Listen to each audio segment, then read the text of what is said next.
Ya, bismillahirrahmanirrahim. Assalamualaikum warahmatullahi wabarakatuh. Ya, kembali belajar fisika dengan Miss Rahmi dalam program intensif persiapan ujian sekolah atau ujian madrasah untuk kelas 9. Ya, kali ini Miss akan membahas tentang materi kalor dan pemuaian. Materi ini adalah materi kelas 7. Ya. Kita masuk kalor. Ya, apa sih kalor itu? Kalor adalah bentuk energi yang secara alamiah berpindah dari benda yang suhunya tinggi ke benda yang suhunya lebih rendah ketika kedua benda tersebut disentuhkan atau dicampurkan. Ya, kalian lihat ini ya, biasanya bentuk soalnya seperti ini nih ya.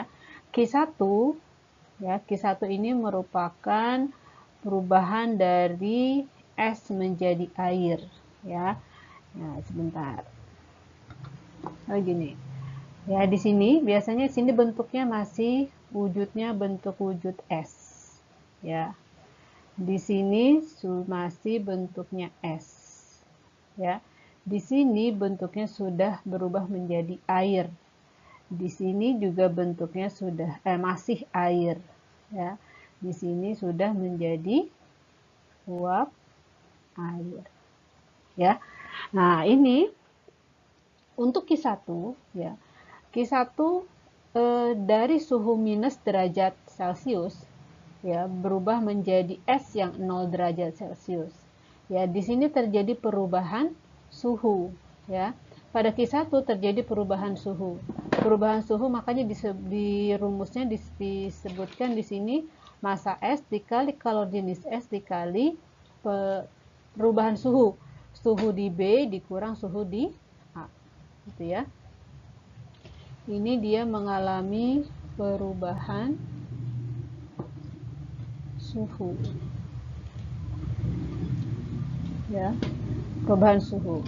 Nah, kalau di Q2, ya kalian perhatikan dia suhunya masih 0 derajat es, berubah menjadi air 0 derajat es. Berarti di sini terjadi perubahan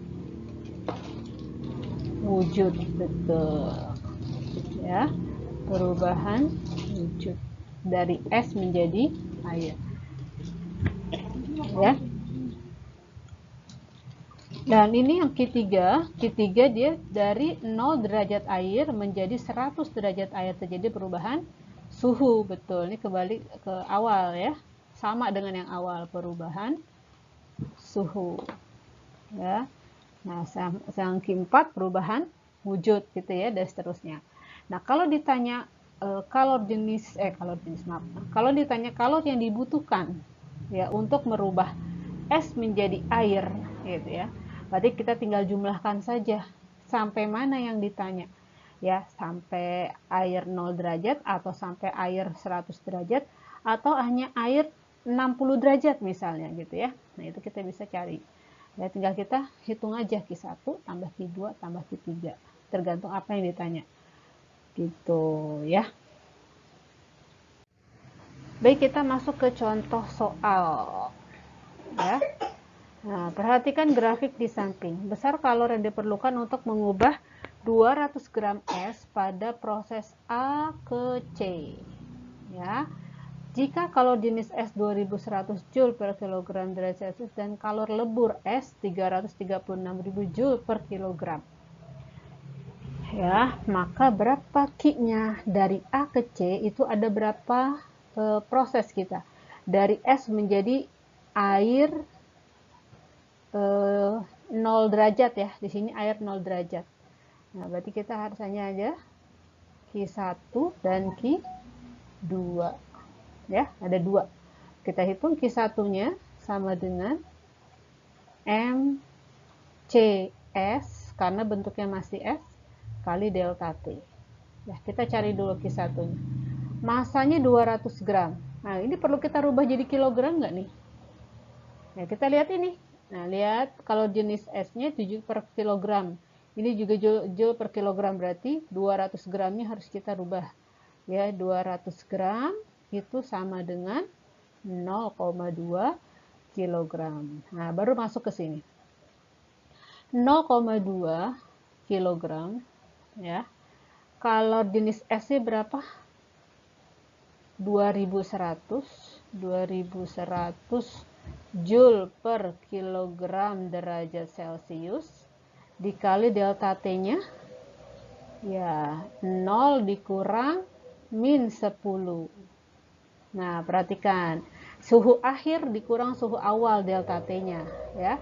Di sini 0, di sini min 10, berarti 0 dikurang min 10, ya, derajat Celcius. Nah, secara satuan gitu ya. Ini juga ini. Yaitu secara satuan. Sekarang kita hitung angkanya. 0,2 dikali 2 berapa ini?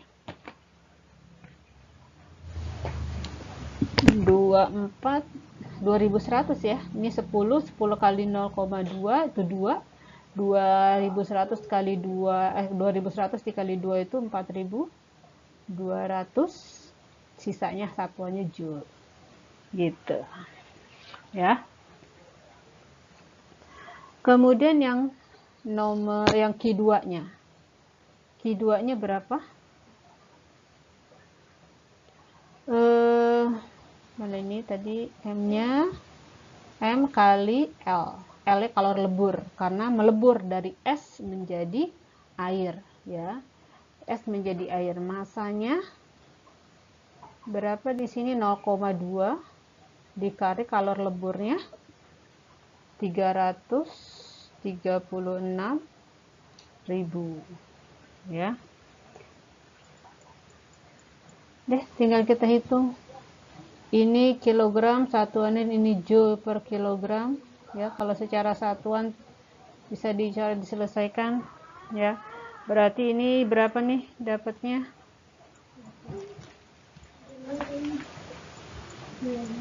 67.200 joule. Berarti kalor yang dibutuhkan ya, berarti kalor totalnya berapa? Q1 tambah Q2.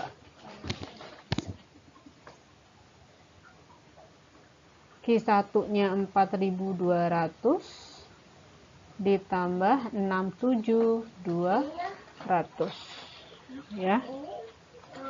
Jadi berapa? 71.400 joule. Ini Q totalnya yang dibutuhkan, seperti itu ya.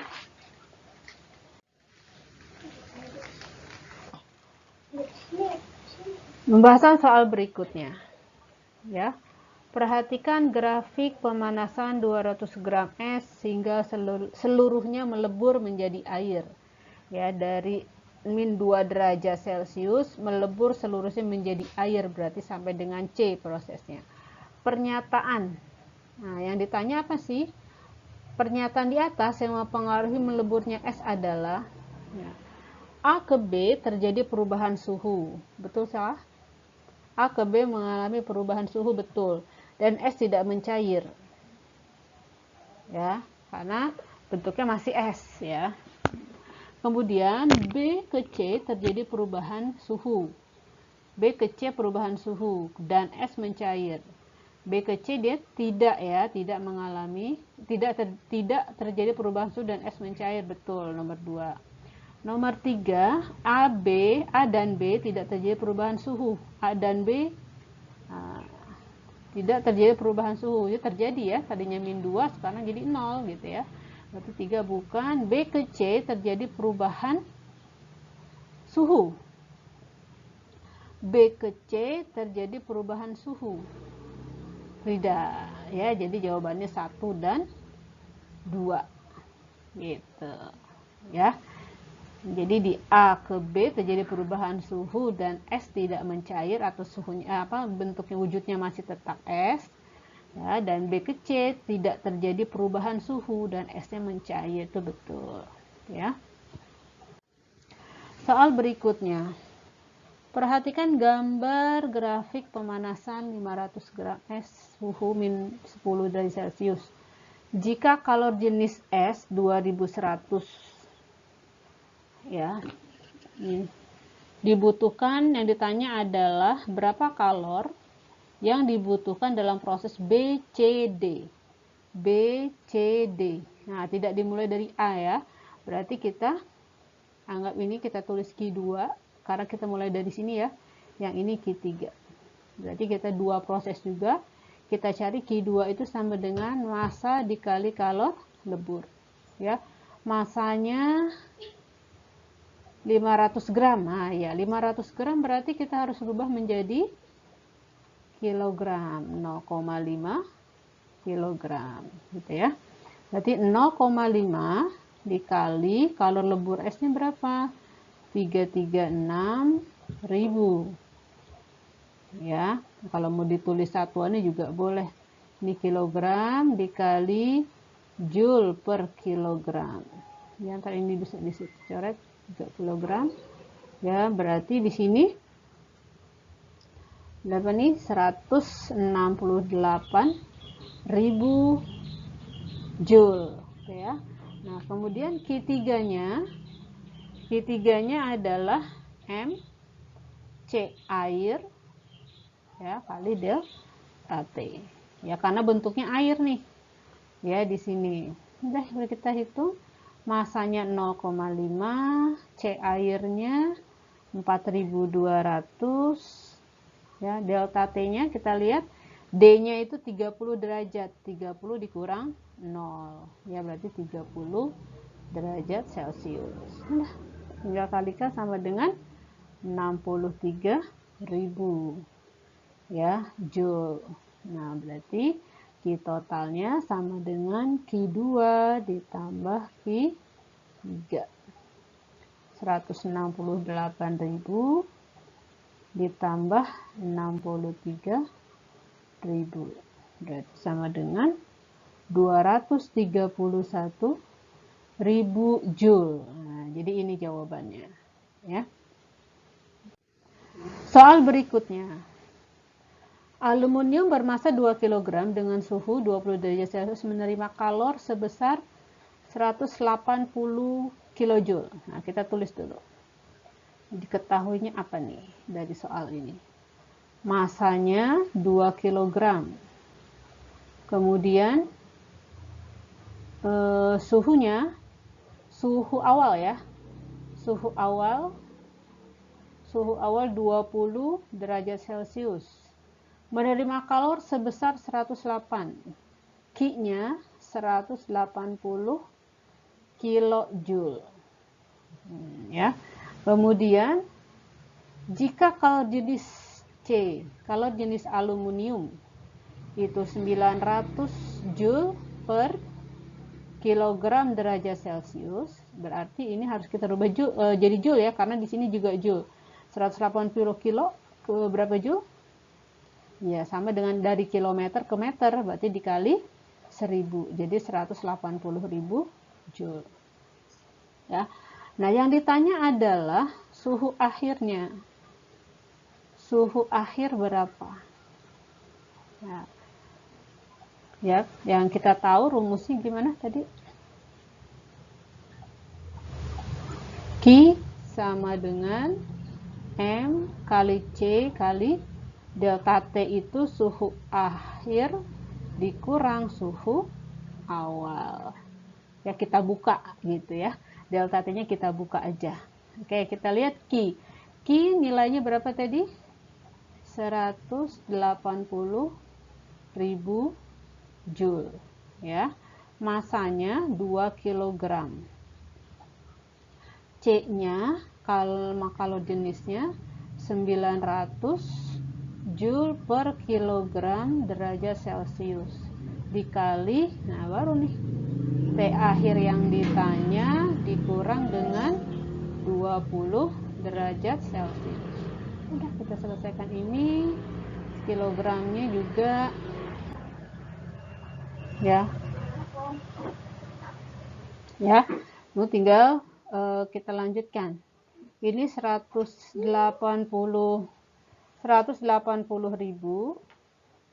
sama dengan ini joule juga bisa ya. 118.800 kali suhu akhir dikurang 20 gitu ya. Nah, selesaikan ini. Berarti 180.000 dibagi 1.800 itu sama dengan suhu akhir dikurang 20. Ya, udah.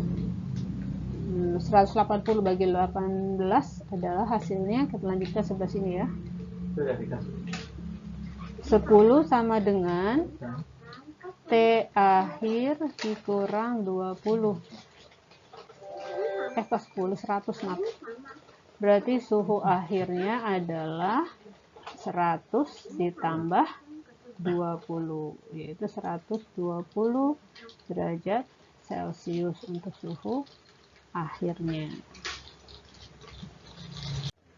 Baik, kita lanjutkan ke pembahasan soal berikutnya. Ya, di sini ada gambar, ya, gambar terjadinya angin darat dan angin laut.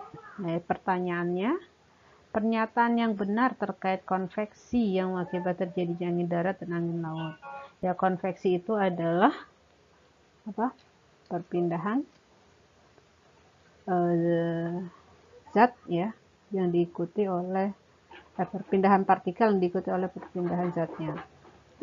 Ini kita lihat satu, pada siang hari daratan lebih cepat menjadi panas daripada lautan sehingga udara di daratan naik dan digantikan oleh udara dari lautan. Ya, nomor 1 betul ya. Nah, kalau pada malam hari daratan lebih cepat menjadi dingin daripada lautan. Dengan demikian udara di atas lautan naik dan digantikan oleh udara dari daratan. Ya, jadi yang betul adalah 1 dan 2.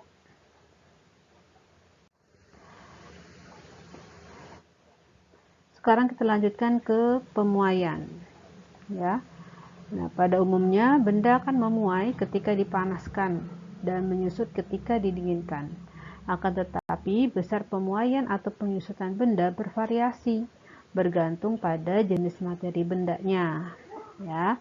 Di sini ada rumus pemuaian panjang, pemuaian luas, dan pemuaian volume. Bentuknya serupa. Ya, kalau L untuk panjang, A untuk luas, V untuk volume. Ya.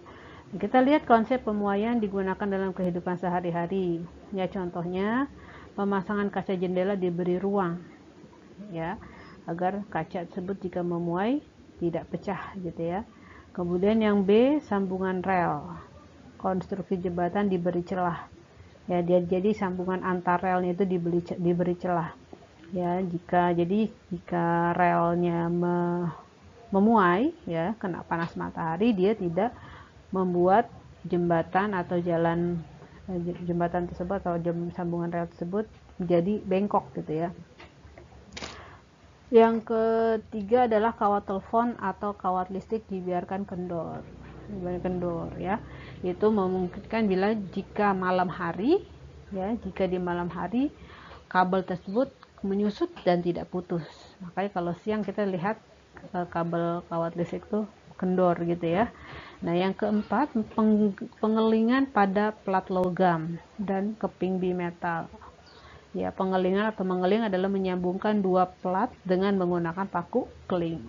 Ya. Nah, ini sudah pembahasan soal yang pertama. Yang ini namanya dikeling, dua logam yang dikeling atau disebut dengan bimetal. Ya. Logam 1, 2, 2 dan 3. Ya. Ketika dipanaskan, kedua bimetal melengkung dengan arah seperti gambar. Ya, berdasarkan data tersebut, 4 orang siswa memberikan pendapatnya sebagai berikut. Ya. Jadi melengkung ini disesuaikan dengan besar koefisien muai panjangnya, ya. Kalau bendanya seperti kalau bimetal ini dipanaskan bentuknya seperti gambar 1, berarti koefisien muai panjang 1 itu lebih kecil dari koefisien muai panjang 2, ya.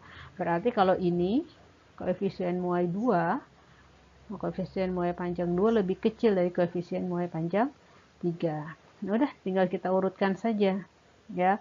Kalau dari 1, 2 dan 3 dari yang kecil, ya.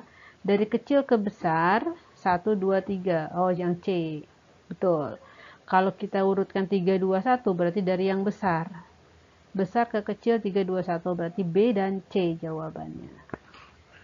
Ya, seperti itu. Lanjut ke pembahasan soal berikutnya untuk pemuaian. Nah, tutup botol dari logam yang terlalu rapat dapat dibuka dengan mudah, ya, jika disiram dengan air panas. Hal ini dapat terjadi karena koefisien muai tutup botol. Nah, tutup botolnya, koefisien muai tutup botol gimana? Yang tadinya sulit dibuka, setelah disiram dengan air panas jadi mudah dibukanya. Nah, ini menandakan bahwa koefisien muai tutup botol lebih besar, ya, jadi lebih mudah dibuka daripada koefisien muai mulut botol, ya. Jadi jawabannya yang A, ya, lebih besar daripada koefisien mulut botolnya, yang A. Nomor 3, ya, pembahasan yang ketiga. Gelas kaca bisa pecah jika diisi air panas secara tiba-tiba. Hal ini disebabkan oleh bagian luar, bagian dalam sudah memuai, bagian luar belum memuai. Iya, yang B, ya, sehingga gelas itu akan pecah, ya. Nah, kemudian pembahasan soal berikutnya. Ini gambar kabel listrik tadi dipasang kendor, ya. Nah, pemasangan kabel listrik di siang hari dibuat kendor bertujuan agar, nah, tadi sudah disebutkan, karena agar jika menyusut dia tidak putus, atau pada saat cuaca dingin kabel tidak putus. Iya, yang A jawabannya. Pertanyaan selanjutnya adalah menghitung ke panjang besi setelah dipanaskan, ya. Di sini diketahui, kita tulis dulu diketahuinya, koefisien muai panjang alfanya 0,0000012 kalau per derajat Celcius. Kalau kita tulis secara matematika boleh kan, 10 pangkat min 6 gitu ya, per derajat Celcius. Kemudian suhunya, suhu awalnya 20, suhu akhirnya 80, berarti kita tulis delta T-nya sama dengan 80 dikurang 20 sama dengan 60 derajat Celcius. Kemudian panjang mula-mulanya adalah 2 meter. Ya, yang ditanya adalah setelah pemanasan panjangnya sekarang berapa gitu, ya. Berarti LT sama dengan L0 ditambah L0 kali alfa kali delta T. Ini rumusnya, ya. Tinggal kamu hitung aja. L0-nya itu, nih, L0 ini ya, 2 ditambah 2 kali 12 kali 10 pangkat min 6 dikali 60, ya. Nah, ini jangan lupa, ini harus dikasih tanda kurung karena ini selesaikan dulu baru boleh ditambah 2, ya. LC sama dengan 2 ditambah berapa nih? Nah, 0,00144, ya. Berarti luas setelah pemanasannya menjadi 2,00144 meter. Nah, kalau kita jadikan senti, kita kalikan dengan 100, jadi 200,144 cm. Ini luasnya, ya. Nah, soal berikutnya ini juga sama, ya, koefisien muai panjang. Yang ditanya adalah berapa panjang batang besi itu pada suhu 40 derajat. Berarti sama, ya. Diketahui L awalnya itu 3 meter, delta T-nya itu kita langsung aja 40 dikurang 25 sama dengan 15 derajat Celcius. Ya, jika koefisien muai panjangnya 0,000011, per derajat Celcius. Atau kalau kita tulis 11 kali 10 pangkat min 6 per derajat Celcius. Ya, yang ditanya adalah LT-nya berapa. Ya, seperti tadi ya. Kita masukkan T sama dengan L0 tambah L0 kali alfa kali delta T. Ya. Ininya 3 ditambah dalam kurung aja ya, biar nggak aktual ya. 3 kali 11 kali 10 pangkat min 6 dikali delta T-nya 15. Nah, berarti ini di sini tinggal 3 ditambah 3 kali 11 33, 33 kali 15 itu 495 dikali 10 pangkat min 6 itu sekitar 0,000495 ya. Jadi hasilnya 3,00495 meter gitu ya. Ya, demikian pembahasan soal kita tentang kalor dan pemuaian ya. Semoga bisa difahami dengan baik dan dipelajari dengan baik. Selamat belajar. Assalamualaikum warahmatullahi wabarakatuh.